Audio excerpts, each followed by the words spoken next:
শুধু সিরিয়া নয়, শুধু সিরিয়া নয়, আল্লাহর রাসূল সাল্লাল্লাহু আলাইহি সাল্লাম তিনি বলেছেন শাম দেশের কথা। শাম একটি নাম, শুধু একটি দেশ মিলাই শাম নয়, সিরিয়া, লেবানন, এরপরে ফিলিস্তিন, জর্দান, তুরস্কের কিছু অংশ এবং ইরাকের কিছু অংশ, এই জায়গাটা নিয়ে হলো শাম। এই শামের কথা আল্লাহ রাসূল সাল্লাল্লাহু আলাইহি সাল্লাম হাদিস শরীফের মধ্যে এমনভাবে বলেছেন, এই শামের অধিবাসী যারা হবে তারা সৌভাগ্যবান হবে। এমনকি মুসলমানদের জন্য নিরাপদের জায়গা হিসেবে যে আবাসভূমির কথা বলা হয়েছে সেটা হলো শাম। কিয়ামতের পূর্বে মুসলমানদের জন্য নিরাপদের আশ্রয়স্থল হবে শাম দেশ। আর এই শাম দেশ থেকে এমন একটি দল বের হবে যারা গাজওয়াতুল হিন্দ এসে জিহাদ করবে। গাজওয়াতুল হিন্দ হলো বর্তমানে হিন্দুস্তান, ভারত। এই ভারতের সঙ্গে মুসলমানদের একটি লড়াই হবে, যেই লড়াইয়ে অসংখ্য মুসলমানরা মৃত্যুবরণ করবে এবং কাফেররাও মৃত্যুবরণ করবে। ইন্নাল্লাহা আশতারা মিনাল মুমিনিনা আনফুসাহুম ওয়া আমওয়ালাহুম বিআন্না লাহুমুল জান্নাহ। আল্লাহ রাব্বুল আলামিন বলেন, ইন্নাল্লাহা আশতারা মিনাল মুমিনিনা আনফুসাহুম, নিশ্চয় আমি আল্লাহ রাব্বুল আলামিন তাদের থেকে ক্রয় করে নিয়েছি তাদের জান এবং মাল। কিসের বিনিময়? এর উপর আল্লাহ রাব্বুল আলামিন বললেন, ওয়া আমওয়ালাহুম বিআন্না লাহুমুল জান্নাহ। আমি আল্লাহ রাব্বুল আলামিন আমি মুমিন বান্দাদের জান মাল সব কিছু ক্রয় করে নিয়েছি জান্নাতের বিনিময়। জোরে বলা যাবে কি সুবহানাল্লাহ? আল্লাহ রাব্বুল আলামিন যে মুমিনের কথা বললেন, মুমিনের জানমাল ক্রয় করে নেন তিনি। এখন আমরা কেমনে বুঝবো আমরা মুমিন হতে পেরেছি কি পারি নাই? মুমিনের সিমটম কি হবে? মুমিনের আলামত কি হবে? কি দেখে আমরা বুঝবো আল্লাহ রাব্বুল আলামিন ওনাকে মুমিন বানিয়েছেন এবং ওই মুমিনের সঙ্গে আল্লাহ তাআলা ক্রয় বিক্রয় ব্যবসা করেছেন জান্নাতের। এর পরবর্তীতে আল্লাহ রাব্বুল আলামিন এই সিমটমগুলো দিয়ে দিলেন, ইন্নাল্লাহা আশতারা মিনাল মুমিনিনা আনফুসাহুম ওয়া আমওয়ালাহুম বিআন্না লাহুমুল জান্নাহ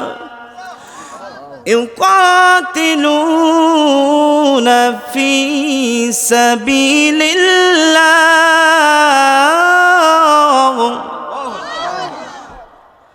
ইউকাতিলুনা ফি সাবিলিল্লাহি ফায়াকাতুলুনা ওয়া ইউকাতালুন।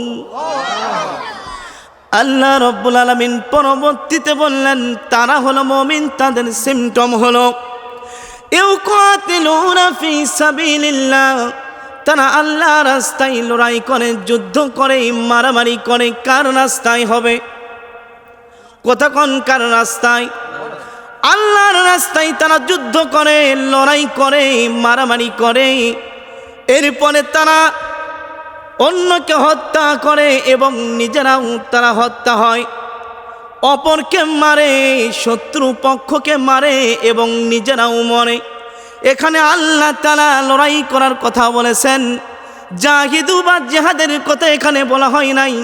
এখানে বলা হয়েছে ইউকাতিলুনা ফি সাবিলিল্লাহি ফায়াকুতুলুনা ওয়া ইউকাতালুন।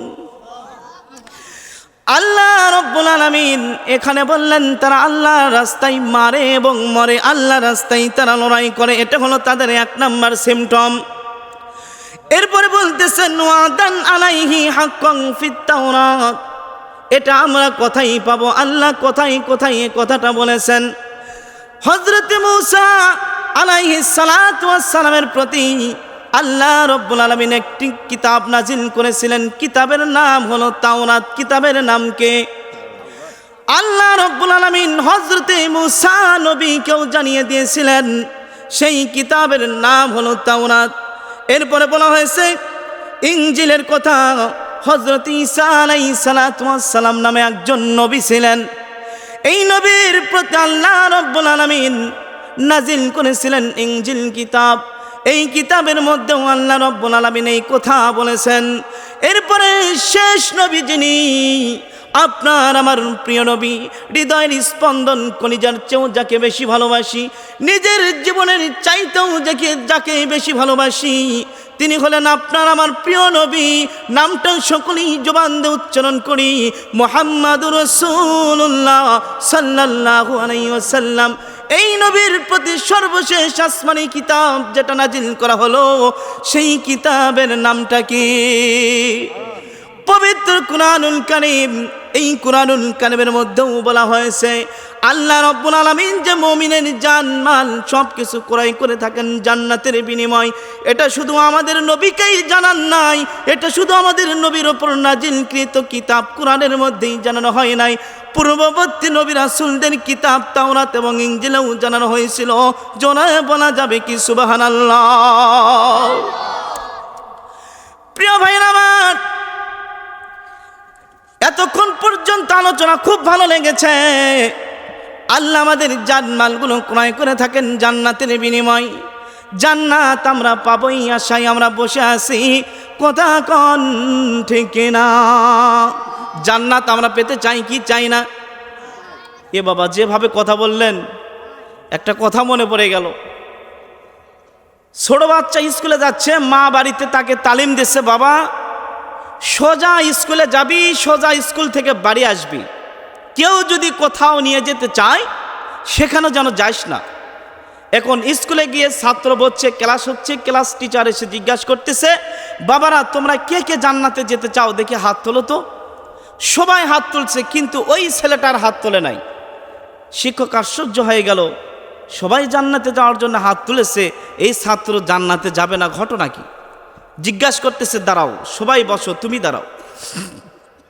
এবার ছাত্র দাঁড়াচ্ছে, বলতেছে সবাই হাত তুললো জান্নাতে যাওয়ার জন্য, তুমি হাত তুললে না কেন বাবা? বলতেছে, স্যার যখন আমি বাড়ি থেকে আসি আমার মা আমাকে বলে দিয়েছে সোজা স্কুলে যাবি, স্কুল থেকে সোজা বাড়ি আসবি, যদি কেউ কোথাও নিয়ে যেতে চায় তার সাথে যাবি না। স্যার আপনি জান্নাতে নিয়ে যেতে চাইছেন, আমার মা তো সোজা স্কুল টু বাড়ি এ পর্যন্ত যাইতে বলছে, কোথাও যাইতে নিষেধ করছে। আচ্ছা বলেন তো, ছাত্র কি জান্নাত মানে বুঝেছে? তা আপনারাও যেভাবে বললেন জান্নাতে যেতে চাই, আমার তো মনে হচ্ছে যে আপনারা মনে হয় জান্নাতের শব্দটা ভালো মতো বুঝতে পারেন নাই। জান্নাতটা কি?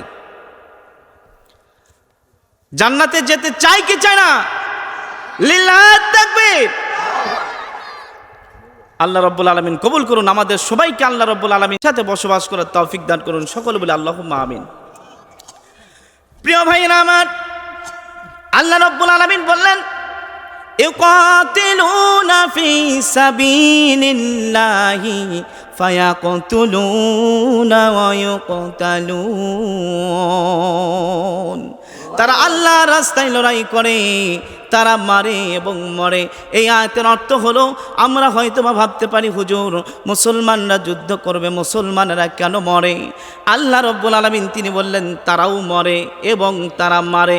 শুধু মরে না, মারেও, আবার শুধু মারে না, তারা নিজেরাও মরে। আল্লাহ রাব্বুল আলামিন ইউকাতিলুনা ফি সাবিলিল্লাহ, আল্লাহ রাস্তায় লড়াই করার কথা বলেছেন। আল্লাহ রাস্তায় লড়াই কি শুধু এখন আমরাই বলতেছি নাকি পূর্ববর্তীরাও করেছে? আমাদের পূর্বে যারা আল্লাহর প্রিয় বান্দারা গেছেন তারাও করেছে কি করেন নাই? সাহাবায়ে কিরাম রাদিয়াল্লাহু তাআলা আনহু যারা দুনিয়াতে এসেছিলেন, রাসূলের সহচর্য যারা পেয়েছে, এরা রাসূলের জন্য নিজের জীবনকে পর্যন্ত আল্লাহর রাস্তায় কুরবান করেছে।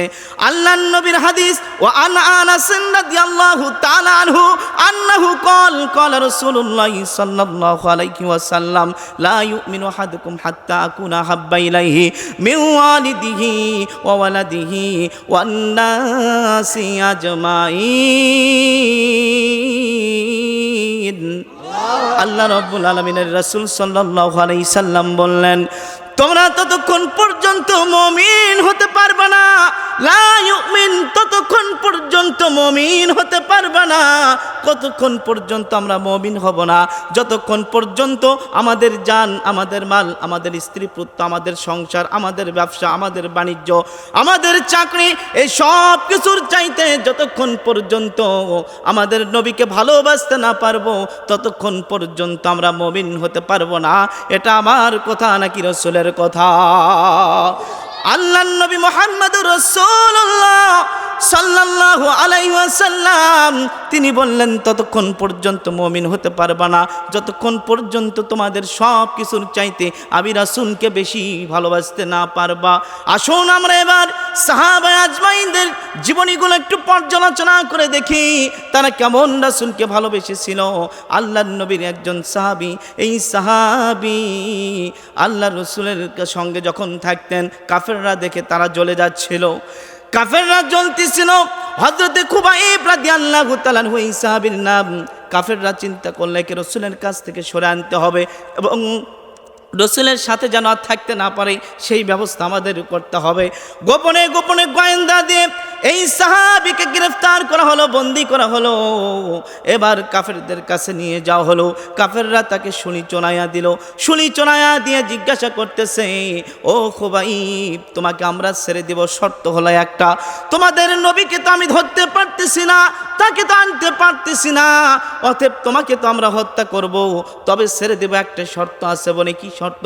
বলতেছে, তোমাকে যেইভাবে হত্যা করার জন্য প্রস্তুতি নিয়েছি, তুমি যদি এখন বলতে পারো আমি নই বরং আমার নবীকে এনে আমার কাছে হত্যা করা হোক, হত্যা করব না, শুধু মুখ দিয়ে এই সামান্য কথা বলবা, তাহলেই তোমাকে আমরা ছেড়ে দিব। এই সাহাবী ডাক দিয়ে বলে, এই কাফেররা, তোমরা ভেবেছ আমি আমার রাসূলের জন্য আমার জীবন বাঁচিয়ে রাখবো? না না, আমার রাসূলের বিনিময়ে আমার জীবন বাঁচাবো না, বরং আমার জীবনের বিনিময়ে আমার রাসূলকে আমি বাঁচাবো। বলেন সুবহানাল্লাহ। এরাই হলো মুমিন। বর্তমান জামানায় আমরা কোন ফিতনার মধ্যে পড়ে গেছি? আমাদের নিজের কাছে এমন হয়ে গেছে ইসলাম, আগে আমাদের কাজকর্ম, আমাদের সংসার, আমাদের ব্যবসা বাণিজ্য, তারপরে আমরা ইসলাম মানি। আগে আমাদের সংসার, তারপরে আমরা কোরআনের হুকুম মানি। আগে আমাদের সংসার, আগে আমাদের কাজ, আমাদের চাকরি বাকরি, তারপরে আমরা দেখা যাচ্ছে নামাজ পড়ি। যখন আমরা কাজ করি মনে মনে বলি কাজটা শেষ হোক, তারপরে নামাজ পড়ি। কথা কোন ঠিক কিনা? কিন্তু আপনার নামাজের অধীনে কাজ হবে, কাজের অধীনে নামাজ হতে পারে না। কথা কোন ঠিক কিনা? সম্মানিত ভাইরা আমার, আল্লাহ রাব্বুল আলামিন এখানে সিমটম দিয়ে দিলেন, তারা আল্লাহর রাস্তায় লড়াই করে, মারে এবং মরে। তারপরে সিমটমের কথা বলতে গিয়ে আল্লাহ রাব্বুল আলামিন বলতেছেন, তোমরা কি সংশয় আছো, সন্দেহ করতেছো আল্লাহ যা ওয়াদা করেছে এটা ঠিক হবে কি হবে না? এই জন্য আল্লাহ রাব্বুল আলামিন বললেন, ওমান আওফা বিআহদিহি মিনাল্লাহ। আল্লাহ রাব্বুল আলামিন বললেন, ওয়াদা রক্ষাকারী হিসেবে, আমানত রক্ষাকারী হিসেবে আল্লাহ অপেক্ষা আর কে হইতে পারে? সুবহানাল্লাহ। আল্লাহ অপেক্ষা ওয়াদা রক্ষাকারী আর কেউ হইতে পারে? আমরা মানুষ, আমাদের ওয়াদা হলো এমন, যদি ফোনে বলি ভাই কোথায় আছেন, বসে আসে গাবতলিতে, বলতেছে ভাই দাঁড়াইল বাজার আসছি, এটা হলো আমাদের কথা। যদি বলেন আমানত রক্ষা করার কথা, যদি কেউ আপনার কাছে থেকে কিছু টাকা যদি ধার কর্জ নেয়, এরপরে দেখবেন আপনি তাকে আর সহজে খুঁজে পাবেন না। কথা কোন ঠিক কিনা? ধার কর্জ দিয়ে বিপদে পড়ি কি পড়ি না? যখন ধার কর্জ দেই নিজেকে অনেক বড় বড় মনে হয়, যখন ওই টাকা চাইতে যাই নিজেকে আবার ফকির ফকির মনে হয়। কথা কোন ঠিক কিনা? এইটা হলো আমাদের অবস্থা। ভাইরা আমার, আল্লাহ রাব্বুল আলামিন এরপরে বলতেছেন, ফাস্তাবশিরু বিবাইকুমুল্লাযী বায়াতুম বি। তোমরা আনন্দ করতে থাকো, উল্লাস করতে থাকো, উৎসাহ করতে থাকো আল্লাহ রাব্বুল আলামিনের সাথে যে কার্য সম্পাদন করেছো, ক্রয় এবং বিক্রয়, এর জন্য তোমরা আনন্দ উল্লাস করতে থাকো। কোন সুবহানাল্লাহ। কেমন রব তিনি, কেমন আল্লাহ তিনি, কেমন সৃষ্টিকর্তা তিনি, যিনি নিজেই বলতেছেন আমার সাথে তোমাদের যে ক্রয় বিক্রয় হয়েছে এর জন্য তোমরা আনন্দ করতে থাকো, উল্লাস করতে থাকো। ওয়াযালিকা হুয়াল ফাউজুল আযীম।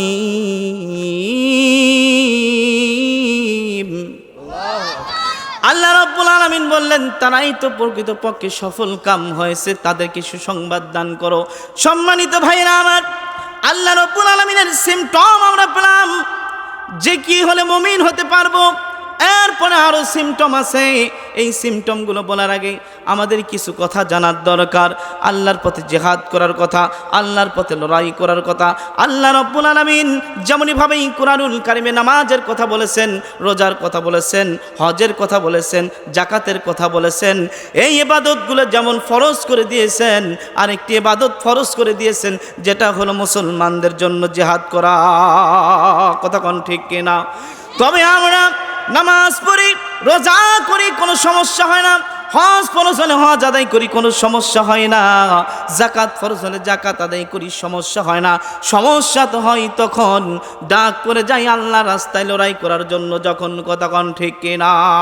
বাতিলের পক্ষে যারা থাকবে তারা জাহান্নামে চলে যাবে, আর হকের পক্ষে যারা থাকবে তারা জান্নাতে যাবে।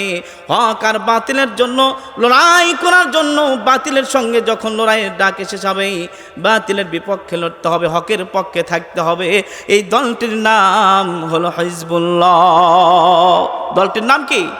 আল্লাহ তাআলা দুটি দলের কথা উল্লেখ করেছেন, একটি হলো হিজবুল্লাহ, আরেকটা হলো হিজবুশ শাইতান। যারা হিজবুল্লাহ এটা হলো আল্লাহর দল, আর যারা হিজবুশ শাইতান এটা কাদের দল? শয়তানের দল, বাতিলের দল। আল্লাহ রাব্বুল আলামিনের রাস্তায় লড়াই করার জন্য আমাদের বুকের মধ্যে বড় ভয় হয়ে যায়। কেমন করে আল্লাহর রাস্তায় লড়বো? আমার জীবনের কি দাম নাই? আমার ছেলে মেয়ে কী করবে? তাদের জীবনের কি দাম নাই যদি মরে যাই?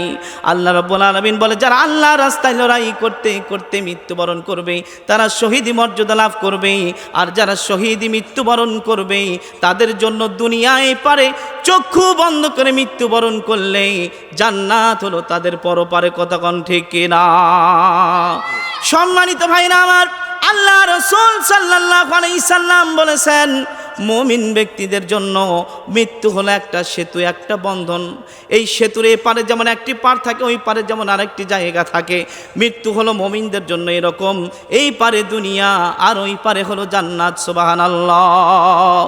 সম্মানিত ভাইরা আমার, আল্লাহ রাব্বুল আলামিনের রাস্তায় লড়াই করতে হবে কখন? আমরা মনে করতেছি অনেক দেরি আছে, হঠাৎ করে আমরা লড়াই করব কেন? এই লড়াই করার জন্য যখন পরিস্থিতি এসে যাবে, আমরা দেখতে পাচ্ছি আমাদের বাংলাদেশ নয়, শুধু তামাম বিশ্বের মধ্যে মুসলমান যেখানে যেখানে আসে সকলের ওপরে প্রায় অত্যাচার, নির্যাতনের স্টিম রোলার চলতেছে। আমরা জানতে পারলাম গত 8 ডিসেম্বর, গত রবিবার, বিশ্বের একটি দেশ নাম হলো সিরিয়া, মুসলিম কান্ট্রি। এই কান্ট্রিটা মুসলমানরা স্বাধীনতা লাভ করেছে। সুবহানাল্লাহ। দীর্ঘ 12 বছর লড়াই করে, গৃহযুদ্ধ করে তারা স্বাধীনতা অর্জন করেছে। এটা মুসলমানদের জন্য সুসংবাদ। যেরকম সুবহানাল্লাহ। শুধু সিরিয়া নয়, শুধু সিরিয়া নয়, আল্লাহর রাসূল সাল্লাল্লাহু আলাইহি সাল্লাম তিনি বলেছেন শাম দেশের কথা। শাম একটি নাম, শুধু একটি দেশ মিলাই শাম নয়, সিরিয়া, লেবানন, এরপরে ফিলিস্তিন, জর্দান, তুরস্কের কিছু অংশ এবং ইরাকের কিছু অংশ, এই জায়গাটা নিয়ে হলো শাম। এই শামের কথা আল্লাহ রাসূল সাল্লাল্লাহু আলাইহি সাল্লাম হাদিস শরীফের মধ্যে এমনভাবে বলেছেন, এই শামের অধিবাসী যারা হবে তারা সৌভাগ্যবান হবে। এমনকি মুসলমানদের জন্য নিরাপদের জায়গা হিসেবে যে আবাসভূমির কথা বলা হয়েছে সেটা হলো শাম। কিয়ামতের পূর্বে মুসলমানদের জন্য নিরাপদের আশ্রয়স্থল হবে শাম দেশ। আর এই শাম দেশ থেকে এমন একটি দল বের হবে যারা গাজওয়াতুল হিন্দে এসে জিহাদ করবে। গাজওয়াতুল হিন্দ হলো বর্তমানে হিন্দুস্তান, ভারত। এই ভারতের সঙ্গে মুসলমানদের একটি লড়াই হবে, যেই লড়াইয়ে অসংখ্য মুসলমানরা মৃত্যুবরণ করবে এবং কাফেররাও মৃত্যুবরণ করবে। সম্মানিত ভাইরা আমার, আল্লাহ রাসূল সাল্লাল্লাহু আলাইহি সাল্লাম বলেছেন, এই যুদ্ধে যারা অংশগ্রহণ করবে, যারা লড়াই করে মৃত্যুবরণ করবে, তারা হলো জান্নাতি দল, সুবহানাল্লাহ। আর যারা পলায়ন করবে তারা হলো জাহান্নামী দল। আর যারা নিজের জীবন বাজি রেখে রক্ত দিয়ে, জীবন দিয়ে, অর্থ দিয়ে, সম্পদ দিয়ে নিজেরা শহীদ হয়ে যাবে, এরপরে আর এক দল তারা বেঁচে যাবে, শেষ পর্যন্ত বিজয় অর্জন করবে, এদের জন্য আল্লাহ রাব্বুল আলামিন জান্নাত রেখেছেন, সুবহানাল্লাহ। এখন কথা হলো, ইসলাম বিজয় ঠিকই হবে, হয় আপনাকে নিয়ে, হয়তোবা আপনাকে ছাড়া। এখন আপনি তার সাথে থাকবেন কি থাকবেন না, সেটা হলো আপনার রুচির ব্যাপার। যদি না থাকেন, আল্লাহ রাসূল বললেন যারা থাকবে তারা জান্নাতি, আর যারা পলায়ন করবে তারা হবে জাহান্নামী। যদি এটাই সত্য হয়, জান্নাতে আমরা সকলেই যেতে চাই। যেমনইভাবে আল্লাহর হুকুম যখন আজান হয়ে যায় মসজিদে নামাজ পড়তে যাই, হজ যখন ফরজ হয়ে যায় আমরা হজ আদায় করতে যাই, যাকাত যখন ফরজ হয়ে যায় আমরা যাকাত আদায় করতে যাই। এরপরে যখন জিহাদের ময়দানের ডাক এসে যাবে, যেমন নামাজ, রোজা, হজ, যাকাত আদায় করি, অনুরূপভাবে আল্লাহর রাস্তায়, আল্লাহর পথে জিহাদ করার জন্য মুসলমানদের নামতেই হবে। যদি আপনি নামতে না পারেন, তাহলে আল্লাহ রাব্বুল আলামিনের ভাষায় আপনি মুমিন নন, মুমিন নন। বর্তমান একটি জিনিস খেয়াল করে দেখেন, যখন ইন্ডিয়ার ছাত্রে আঘাত লেগেছে, মুসলমানদের উপরে বিভিন্নভাবে অত্যাচারের কথা তারা স্বীকার করতেছে, বাংলাদেশকে বিভিন্নভাবে হুমকি ধামকি দিচ্ছে। তারা আমাদেরকে মানবতা শেখায়। খুনিকে যারা আশ্রয় দেয় তাদের কিসের মানবতা? মুসলমানদেরকে নির্বিচারে যারা হত্যা করে তাদের কিসের মানবতা? মুসলমানদের বাবরি মসজিদ ভেঙে যারা মন্দিরে পরিণত করে তাদের কিসের মানবতা? বাংলাদেশে এমন একটি নজির দেখান যেখানে হিন্দুদের দুর্গা, হিন্দুদের মন্দির দখল করে মসজিদ বানানো হয়েছে, এমন কোন নজির আছে? আছে? তাহলে মানবতা ওদের কাছ থেকে আমাদের শেখার দরকার নাই। মানবতা তো আমাদের কাছ থেকে ওরা শিখবে, শিষ্টাচার তো আমাদের কাছ থেকে ওরা শিখবে, সভ্যতা তো আমাদের কাছ থেকে তারা শিখবে। কেননা ইতিহাস পড়লে পাওয়া যায়, ইউরোপ এখন উন্নত কান্ট্রি হয়েছে, তারা তো খাবারটা কিভাবে খাইতে হতো এটাই বুঝতো না, মাংস কিভাবে খাইতে হয় এটাই তারা জানতো না। মুসলমানরাই শিখেছে মশলা দিয়ে রান্না করে সুস্বাদু খাবার তৈরি করতে হয়, তারপরে মাংস খেতে হয়। মুসলমানদের কাছ থেকে তারা সভ্যতা শিখেছে। সভ্যতার ইতিহাস আপনি পড়ুন, এই সিরিয়াতে বিজয় অর্জন করেছে, এই সিরিয়ার ইতিহাস আপনি পড়ুন।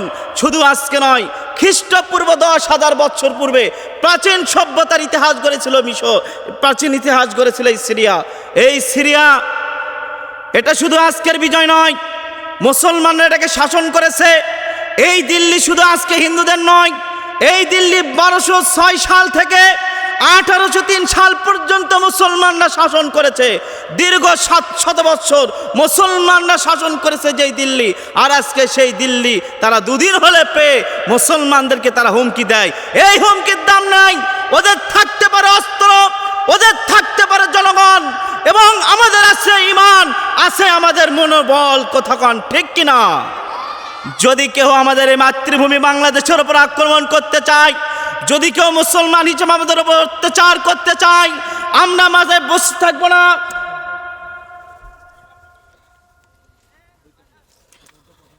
আমাদের মাতৃভূমিকে আমাদের নিজের জীবনের চাইতে বেশি ভালোবাসি। কথা কন ঠিক কিনা? দেশ প্রেম হলো ইমানের অঙ্গ।